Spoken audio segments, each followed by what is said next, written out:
I discussed that to get into my topic, which I've been hesitant to bring up here. Aleksei Losev, who was one of the major, if not the major, 20th century Russian religious philosopher. Almost nothing is in English of his. That's no accident. The things that are in English, a few of the big journals have run issues dedicated to him. But the problem is that they're mostly translated from other languages. And so they're not very good, only because the translations are problematic. The translator may not have realized the technical definition that they're using terms like will or understanding or concept or idea in a technical way, in a Hegelian way. If you don't know that, you're going to translate that maybe as something similar. So it's almost impossible to read. Hegel uses and Kant uses these terms in a very, very specific way. You have to know their system first. But a translator may not know that. And so when they're putting these things together, it sounds very awkward because they're translating literally using conversational definitions of terms like that, and you have to start reading between the lines. So in Losev's case, I read nothing in English. I went to the original, which is extremely difficult. And the reason I was hesitant to bring him up is because he's primarily a metaphysician. He sought out to create at least the foundations of a Russian Orthodox philosophy, to bring the patristic world into the same world as modern philosophy, at least in the sense that we're using the same language, and we're realizing that certain concepts from Hegel's philosophy in particular, or Schelling, or Husserl, people like that, are actually usable. That some of the insights of Hegel, for example, is very useful to make sense out of the ancients, and that's true. And so what he's doing is very foundational. He lives in the Soviet era. He was arrested several times. He went to a labor camp. He knew powerful people, and he stayed. He never went into exile. He died in the 80s, and it's very odd that he's promoting a very, very orthodox worldview. And although he did spend time in a labor camp, he seemed to know people that kept him safe. Or maybe they just didn't think that he was worth it. In fact, he won a state prize for philosophy near his death. I believe it was 85. Losev is very difficult, as any Hegelian will be. I'm realizing that one of the great strengths I have in coming into the Russian Orthodox world is that I spent years upon years poring over Hegel. Plato and Hegel should be taken care of together. But Hegel is very daunting. Hegelians don't know what he's talking about most of the time. And you have to be very, very patient. Unfortunately, the 19th century and 20th century Russian mission is being laid out in Hegelian terms. The Slavophiles in particular are using Hegelian terms. They're not using it. They're not copying it. They have no interest in importing that stuff here. That was the language of philosophy, and so they use it. There's a very fine line there. When I first read Hegel, I realized that he was extremely valuable. That he was a Christian man, and it's very usable in laying out a foundational Orthodox philosophy. And slowly but surely it dawned on me. And of course, his philosophy of right was a subject. My master's thesis was on the philosophy of right. One of the greatest works of conservatism, in the true sense, ever written. Because it's so inaccessible, it doesn't get treated as such. Karl Marx, often is seen as a protege, which is ridiculous. They didn't have much in common. Marx primarily came from Feuerbach and Hess and that movement, rather than Hegel, who had died, quite a bit before. Marx's doctoral dissertation was on Lucretius and the materialists of the pre-Socratic era. So it's a problem when you're reading Losev or anyone like him. You have to know your Hegel very, very well, and therefore you have to know your Kant very, very well. And if you don't, you're going to sound foolish. And so there's a lot of assumptions that when you write this kind of philosophy, you're laying out foundations. You're not talking about arguments in favor of the faith. You're talking about what would constitute proof in the first place, what would constitute evidence, or how would cognition go when you're discussing these things. He's known for several things, and he's just, I think he's not known in the West because he's very good. Philosophers known in the West are just, guys who play word games and the useless characters like that. The analytic nonsense, that morass, has destroyed philosophy for most people. The real philosophers around the world remain unread and unknown. He used Hegelian language. He spoke of primarily metaphysics, and he's extremely convincing to those who know the language. Like everything else, you need someone who knows the material to slowly enculturate you into the thing. You can't just pick up a book. That's not how it works. You have to know everything he says before you know anything he says. And because he's using words in a very specific way. One of the main axioms, and I think is almost irrefutable, is that for there to be any multiplicity, there has to be unity first. There has to be a singularity before we can even talk about something coming from that, a multiplicity. So anytime there is a group of things that we can organize into a set, the assumption is that there's something from which they come that gives them that quality by which we can organize them. One of his main terms, used very technically, is myth. The concept of myth is one of these words that has lost all sense of its original meaning. A myth is something very, very good, very, very true. It is not a lie. It is not storytelling in the sense that we use the term. It's something true. I've said and will continue to say that the stories of the gods and goddesses of Egypt or Greece and Rome were never meant to be believed. They're not real people. They were not meant to be seen that way. Hesiod didn't think that he was Muhammad, receiving revelation from on high. He was just writing down stories. It was the best way, and an effective way, of encoding knowledge. The constitution of these societies could be found in the stories of these gods and goddesses, and that's why they were civic events. They would have feasts, and the plays, or the great plays that would talk about their deeds and their human proteges on earth, were civic events, political events. They were times of catharsis. The word religion is overused. The word God is overused. These were archetypes in the broad sense. Any act in Losev's mind has to come from a sense of self. I stated that to understand anything Losev says, you have to know everything he said. Which is paradoxical, because that's not how we learn. So you're talking about immersion and induction or initiation, rather than just a linear study of concepts. And that's the case for Hegel as well. What we have, when we perceive something, and this is the case in Russian philosophy all over the place, when we perceive something, we're deliberately focusing our attention on an object, an arbitrary object. I mean, we're not, we're separating it out from other objects because we need to. Our brain, though, is aware of a massive amount of material that it has to block out. There's no getting out of that. And even when we look at an object, we realize that we're only looking at a little piece of it, an aspect of it that's appealing to us, that we need at the moment. But the primary work of the brain in this case is to block out everything else around it.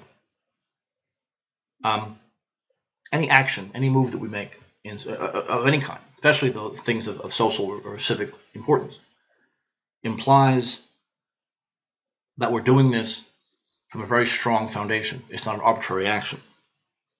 And the ultimate foundation for all things, the unity from which everything else comes, is myth. The best way to put it is that myth is the meta-reality. It's even broader than Dasein and Heidegger. Myth is the background of our day-to-day life, such that we can interpret our own acts and those of others and make sense out of them. It's a set of stories that have a lot in common, that are told in one form or another, that make a society a society. These are the things that bind people together in all forms, and not just politically. It's in every way. Our understanding of even basic argument. How do we make a philosophical argument? What constitutes proof? How do we know if we're thinking or feeling? These kind of questions are ultimately found in the foundation. You can't have anything. Nothing is beyond myth, because it would be a contradiction. You couldn't even conceive of it. Myth is that which makes any action possible. It's deeper than any set of institutions. It's deeper than any set of ideas. Like everything of value, it can't be written down. 99% of it is impossible to write down, or if you could, it would be volumes and volumes for the smallest thing. This means, though, that all that we see is interconnected. That we are arbitrary. We single out an object, and a part of an object with being arbitrary. There's nothing special about one aspect of matter that we call a name versus other things right next to it. We differentiate one thing from another because we need to. Ultimately, our brain sees, especially in our state, reality as just this flux of images and ideas. We kind of pin down reality and definition for that reason. We take a little chunk out of this huge flux of things that we see every day, and we give it a name because it's useful to us. Subject and object end up being the same thing. Reality is that which human beings project onto this flux. That means the world that we see is different compared, depending on our moral state. This is a central concept in Orthodox philosophy of any kind. There is no given. Well, there is in reality, but we don't know that. The way that we live our lives, the assumptions that we make, are always projected onto everything around us. And we give it a certain color. So little children don't see the world the way we do. Saints certainly do not. They see more of it. One of the central ideas in Losev is that the purpose of dialectic it's not about negation of some thesis. I'm afraid Hegel never even used that terminology. Dialectics is about taking an object and showing what it is in its entirety, as well as its connections to everything else. Any object you could take in your hand. You just take a soda can. Well, analyzing it, you see that the geometry is used everywhere. These proportions are exact. And so you have the history of mathematics and how we view the world right there. And then metalwork, aluminum. We're talking about international trade and bauxite. We're talking about how the methods of metalworking have developed over the centuries. We're talking about mass production. Then we have to talk about how the can is painted. It's designed to tease the eye. We go on and on and on. Every little bit has a tremendous history. You can tell the story of the entire world in a soda can, because every aspect of it is a result of some very deeply, very old historical process. You couldn't make these perfect circles that we have in the top unless you had this, a tremendous ability to create standardized production techniques. So philosophy, right down to any object we may see, is intensely historical and intensely social. Sometimes Losev will use the term absolute. He's not using it in a Hegelian sense. He's referring to myth. There can be nothing beyond it. Myth is the ultimate reality as far as our human nature is concerned. God revealed himself in the Old Testament to a group of people that already existed. He adapted, so to speak, to the culture that they were in, and continued to do so. Continued to speak to them, and including in the New Testament, according to these cultural norms. He didn't speak to them in a foreign language. He used language and ideas that were known to them. And as they developed as a people, as we develop as a people, that communication will change and get more sophisticated. His very, very basic, fundamental view of the world in metaphysics, and goes like this. The one, the center of everything, of course, is God the Father. But we have no conception of that as fallen human being. We know it in word, and we can define terms, but we don't really know it. In our world, it's correspondent with the idea of myth, the meta reality from which all things have to come. This is even the shared meanings even beyond language, the context in which even language developed. And that, of course, has to, like any unity, it has to expand itself. It can't just exist that way. It has to manifest itself in institutions and in ways of life. Otherwise, it's worthless. But that implies a certain becoming. That we're imperfect people. We move from a state of imperfection, hopefully, to perfection. And that's implied in the idea that this unity creates a less perfect manifestation of itself. So that's your first three. It's not meant to be the Trinity in a theological sense, but that's how the human brain works. It's a common argument. Macrocus used it. John of Damascus used it. When you posit God the Father, you have to posit an image. He has to think. He has to think of himself. Well, that thought is also God, and therefore equal to him. You can't get away from that. Any unity has to manifest itself somehow.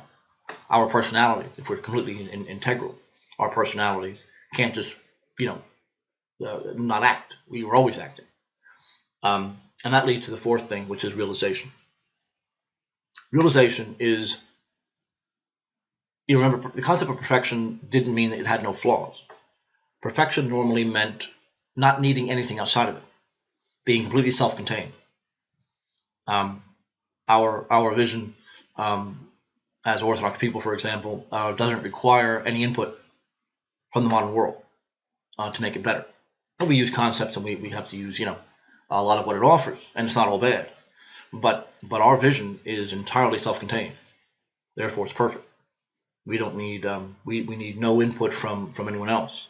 It's done. It's taken care of. And then the last thing, the lowest, so to speak, the lowest and least perfect aspect of this is expression, and that's the concept of symbol. Symbol is the word that probably the most irritating of English words because it has no bearing at all. It means the opposite of what it meant a few hundred years ago. A symbol is how society manifests its myth. It is not a something without substance. In fact, it's quite the contrary. It's the gateway to substance. It's a way to express something very powerful, that powerfully such that you can't use words. That's why we have poetry, and that's why we have music, because words are weak, and we have certain experiences that only can be expressed that way. I mentioned this concept of intuition, which is this realization that when we focus on anything, any object, any X,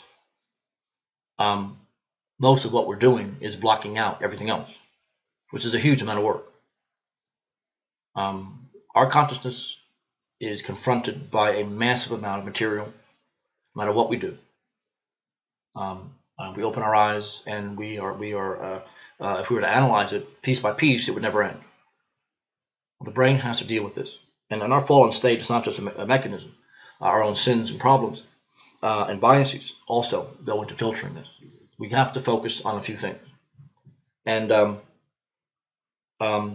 you consider the intuition, this background stuff, the cosmos, everything, the all. That's what's intuited. We don't have to think about it. It's our immediate connection with the world around us, and that includes ourselves, and it includes our consciousness. In that, the consciousness isn't somehow separated from all this. So the idea of dialectic is to take any object and to expand, and this is what history is. This is what myth does. Over time, objects in our cultural world, and that's really redundant because any object would be cultural by definition. The purpose of our development intellectually is to overcome unknowing, to overcome the idea that we're looking at something, any particular object or set of objects, in an imperfect way, only one little piece of it. We're constantly deepening it. We're constantly connecting it with other things. We start realizing that that any practice, say farming. Farming contains chemistry. It contains economics. It contains meteorology. It contains religion, because we're talking about the final end of these things. Why is it that things grow, and they're constantly striving to realize something that you couldn't possibly predict in a seed? Our own work, order versus chaos, being subject to nature and weather, things like that. Farming, therefore, is this tremendous universal concept. But everything, any practice that we might hold to, when it's viewed, so the point is, you're taking every little bit of that and expanding it and deepening it in every way possible. The deeper that goes, the greater the knowledge, and therefore the greater mastery over the practice. Another way of putting that is that you have now stamped order upon that which is chaotic. The problem I mentioned in terms of debating is that most people are completely unaware of why they believe what they believe, or why they're doing what they're doing. They'll tell you a story. That's a myth in a bad sense, that they're objective thinkers, or that they believe in some ideal that everyone is wonderful. And that's never true, or at least only a tiny part of the truth. All of us have deeply psychological reasons, going back to our past, how we've processed information, things way beyond our control, way beyond what's going on in our subconscious at any given time, how the archetypes in our collective will are always being changed and challenged. Most of the time, we are unaware of the overwhelming majority of the reasons for our motivation and what we do. Everyone knows this, and it's something that it's hard to deal with, because the deeper psychology goes, the more problems we have. Every tiny aspect of consciousness then is continually expanded into more and more questions and more problems. It gets deeper and deeper and deeper and more, almost to the point of infinity. Baruch Spinoza, and as well as Hegel, defined a free action as that action in which we are the exclusive cause. In other words, that we have overcome all of these subconscious causes. We understand them, we put them in their place, and so we act completely in collected. When we say we're calm and collected, this is what we mean. Collected means you're taking all of these other motives, things that drive us. You're taking them out of the subconscious and you're making them conscious. That means we have a mastery over them, we're aware of them, and we can rank them accordingly. The only free action, therefore, is one where you know the entire gamut of causes that have you believe what you believe and therefore do what you do, which is a tremendous amount of work. Therefore, most acts are not free.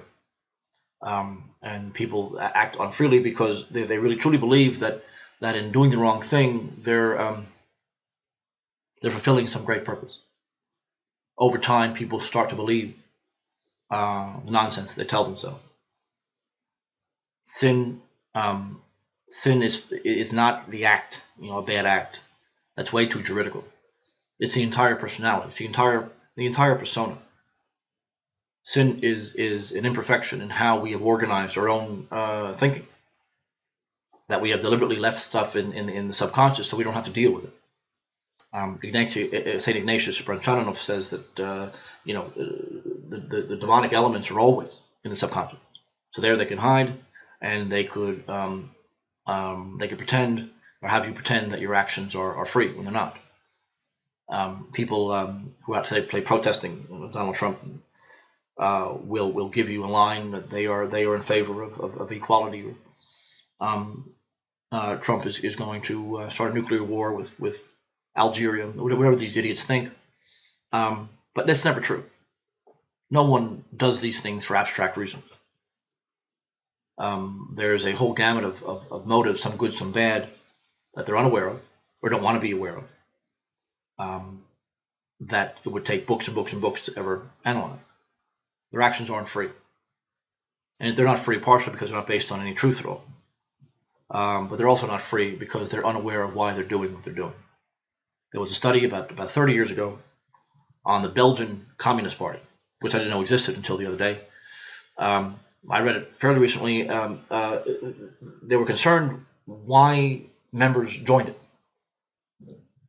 And they spouted all the slogans, but when they got down to it, it was because they really wanted to be a part of something that had a great moral purpose. It had nothing to do with labor, it had nothing to do with dialectics. It had to do with that they loved being a part of something that that gave them a sense of being part of a cause, being a part of something, a movement, making history, that kind of thing. That's really what motivated them. And it's almost like it's really who got to them first, which particular movement got to them first. They loved the idea that they were rebellious, but given the nature of the West, they were not punished for being communists like you would be for being a National Socialist. So it was a cause that made them seem radical, but was not really a sacrifice. It didn't cost them anything. So it really was a perfect thing. Now, they're not going to admit that that's their motives, but it is. You look at a male feminist, and we can go through the list of twisted emotions, these half-baked hormonal things that are going through their system. That's driving them to hate themselves, to wish more punishment on themselves, or what we really read. We know a lot of why these guys are there. They want women to like them. They want to be held in esteem. They want to be one of the girls, and maybe they'll have rewards for them down the road. There's a lot of women who don't trust that, and they shouldn't. So, but getting into their motives would be, would take months of discussion. The point is that nothing they're doing is free, because they only know a tiny speck of what's motivating them, and that's probably not true. In the way we view the world, the image of something is never real. This is something you see in Skovoroda, you see it in Plato. It can't be proven. It's fleeting. An image can never be the basis of anything. You can't have any knowledge of images, except in a negative way. Nominalism, of course, is very opposite of this point of view. And it's rejected for a whole bunch of reasons. One of the main ones is that being is too historical.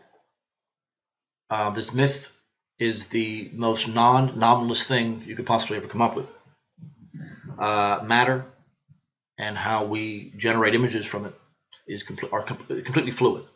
I've used the example before, it's very common, that the passionate side of the soul, as Plato talks about, and Losev talks about, can only look at images. It can only deal with colors and contours and fields.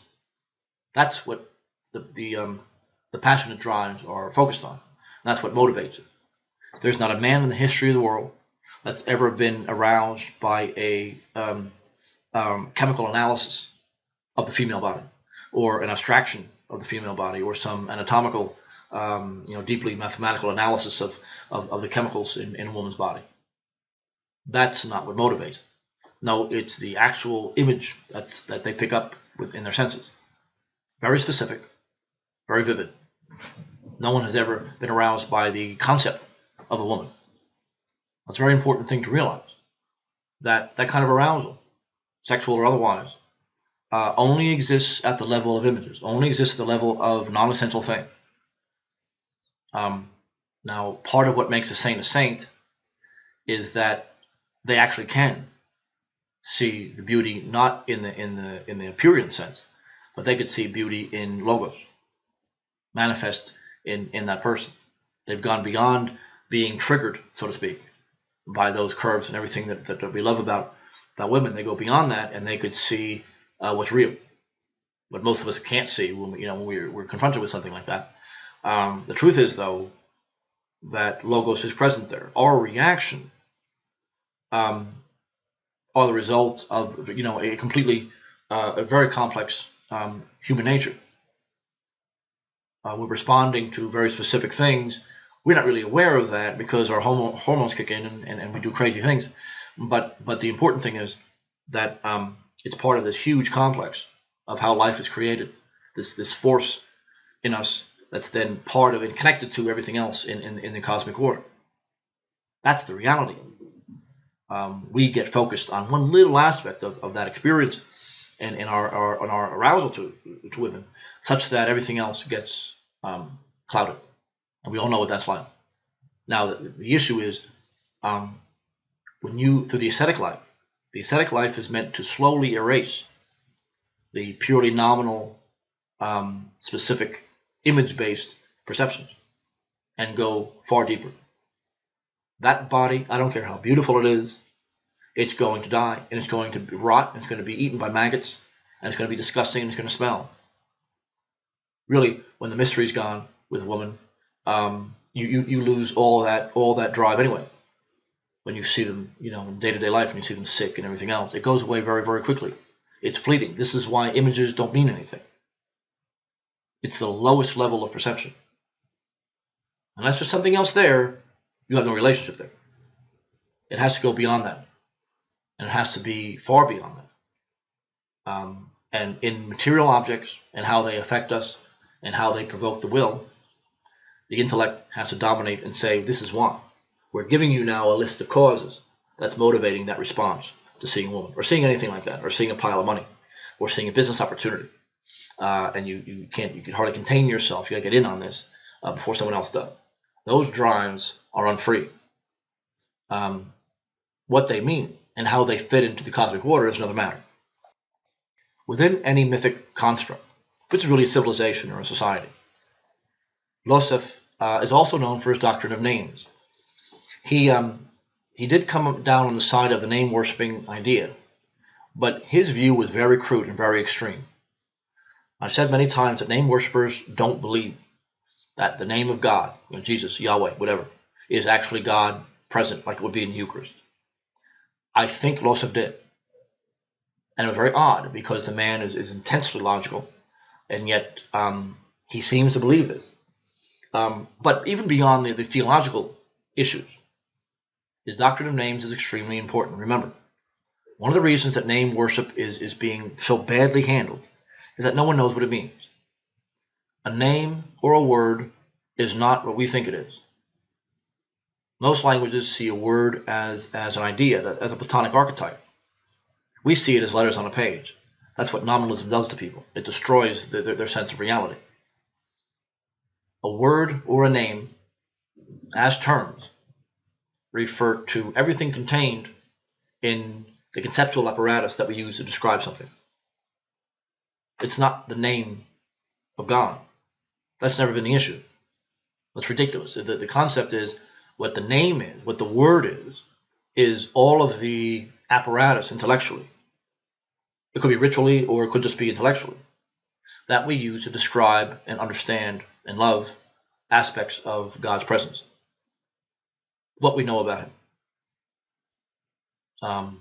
The entire whether it be the books or the icons or the feelings or the smell, all of that taken together. The concept of an idea, one of the ways that he departed from Plato in that respect, is that he refuses to remove the physical elements from it. The Platonic idea does have matter, because that's very much a part of how we react to, say, a female body is not in and of itself evil, and it should not be excluded from the archetype, because there'd be no babies if that were the case. So he doesn't want to just make this purely ethereal conception. He wants to include the emotional, he wants to include the physical, he wants to include the psychological, and even the irrational, in the sense of not being logical. It could be above or below. A name or a word, when it was used in the ancient world, when it was used in the medievals, even up until 100 years ago, a name was not just a word. Nominalism says that. That's why nominalism is so deadly. No, a name is a complex of emotional, rational, physical things that's symbolized in a name, in the sense that we name ourselves, the name of an object, but equally connected to that is how we describe the object, which is also its name. It's not just one word that we use. It's public. It's known to all. So it has to be communicated. It's not a name in that sense unless everyone knows what it is. It can't be private, your own psychotic world. It has to have, and now this is where it gets tricky, it has to have a communion communicate with its referent. A name that we're talking about just a word. A name we use to describe something has to be connected with that something. It's not just an arbitrary set of sounds. And etymology has a tendency to back us up on this, that separating the words we use and how we verbalize things, the name and the object, is a mistake. It's not arbitrary. These things have the names and descriptions that they have because they're real. He never says that the name and the thing are the same. If that were the case, the description of something would be the something. That's not true. So there's got to be something else. But it has to have an agreement. There has to be, I started off talking about the nature of debate. There has to be a communion there. We have to have a lot in common before we can even begin talking. And we have to understand what we mean. The name, the description, the concepts has to have a direct and immediate connection to the thing that's being described. Otherwise, you become a psychotic.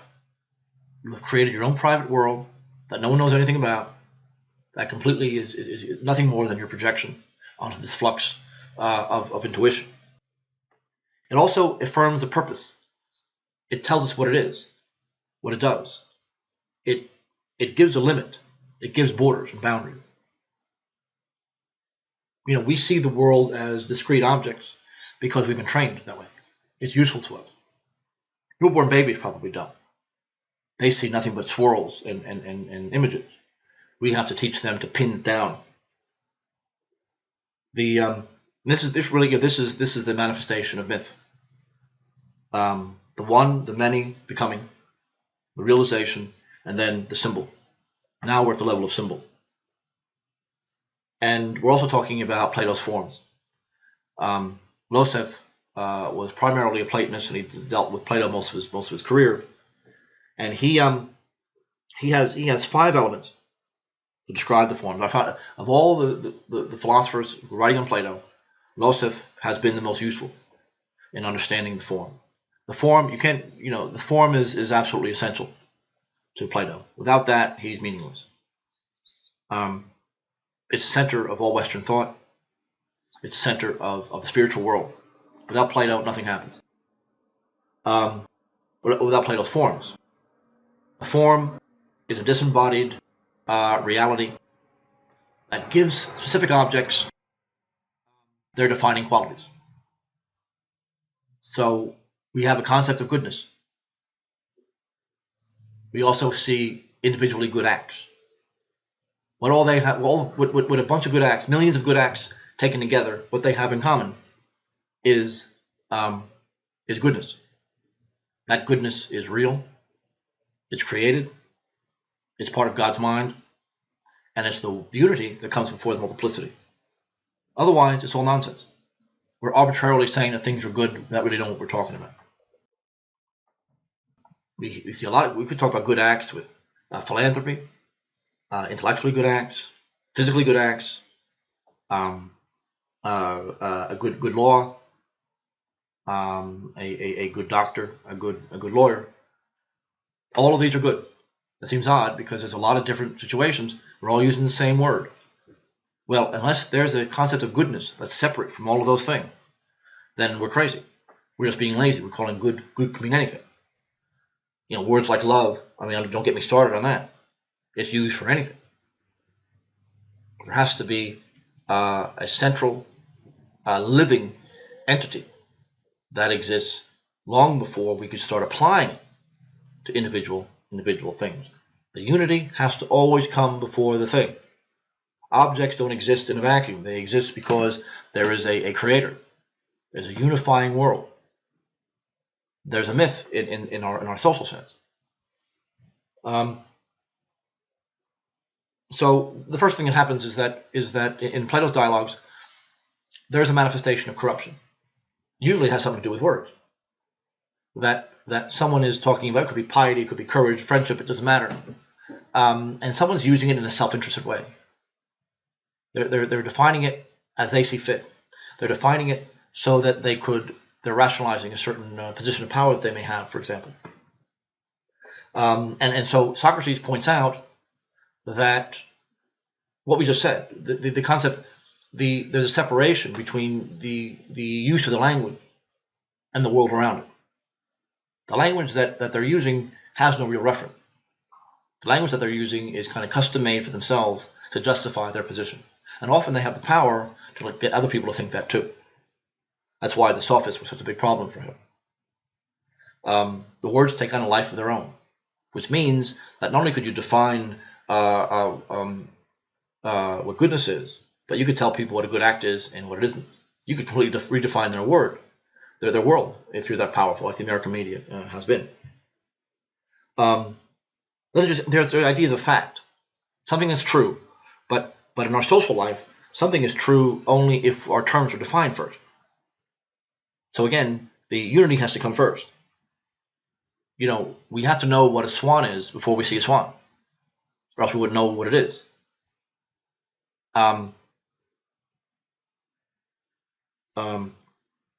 There's also, the concept, it can't be the same thing. The form has to be separated from the instantation of the form. The form exists prior to it. The unity exists always prior to the aspect. And ultimately, the highest level is number. When Plato or Augustine used the word number, he's not talking about digits. Numbers are icons. Unity, multiplicity, 1 and 2. They're icons of the world. So what we try to do here is give the very, very foundational concepts of what the world is. God creates humans to live in society. To live in society, they have to believe in myths, in the true sense of the word. The myth is the entire cultural complex of everything that we are. And we found in stories and images, it's almost infinite, the amount of material. You have to have all that in common, understand what it means before you could even make a move. Our societies, racially or ethnically, religiously, they have to be deeply unified and homogenous. Because the cultural stories that we have are very delicate.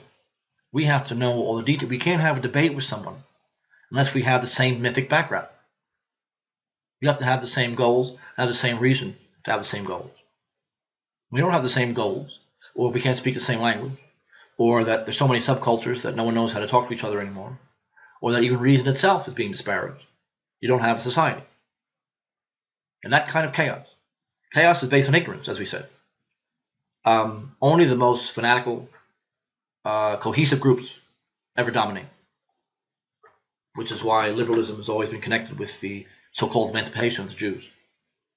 And that's why they have grown admirably in power, because they have maintained their cohesiveness as everything else is falling apart around them. But this kind of falsity, evil acts, this is all based on a lack of knowledge. You don't know what's motivating you.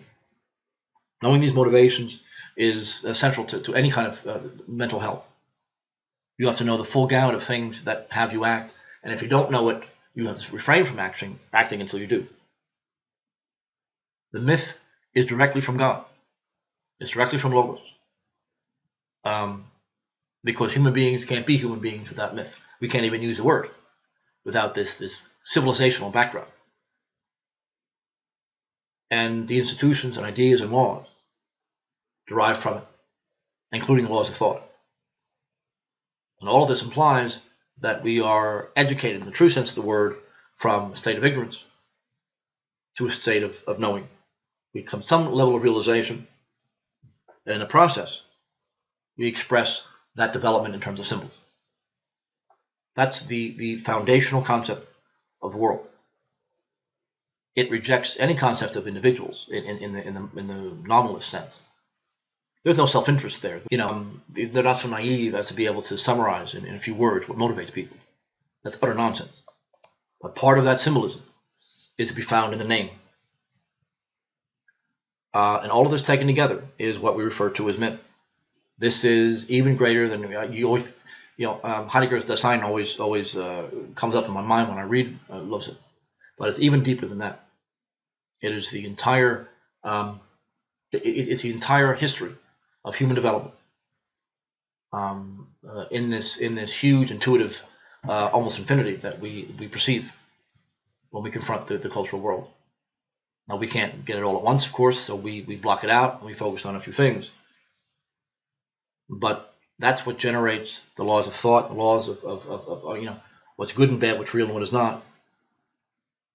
We live in an era, of course, where the myth has been shattered and has been replaced by something else. And it's been replaced by things that serve a certain group, and it creates chaos and death and destruction wherever it goes. And the results, among other things, is that discussion, debate, actual community is now increasingly impossible. So thank you for listening. This is the foundation of what we do here. I understand this is very abstract, but I'm an abstract guy, so I think you guys will live. I thank you for listening.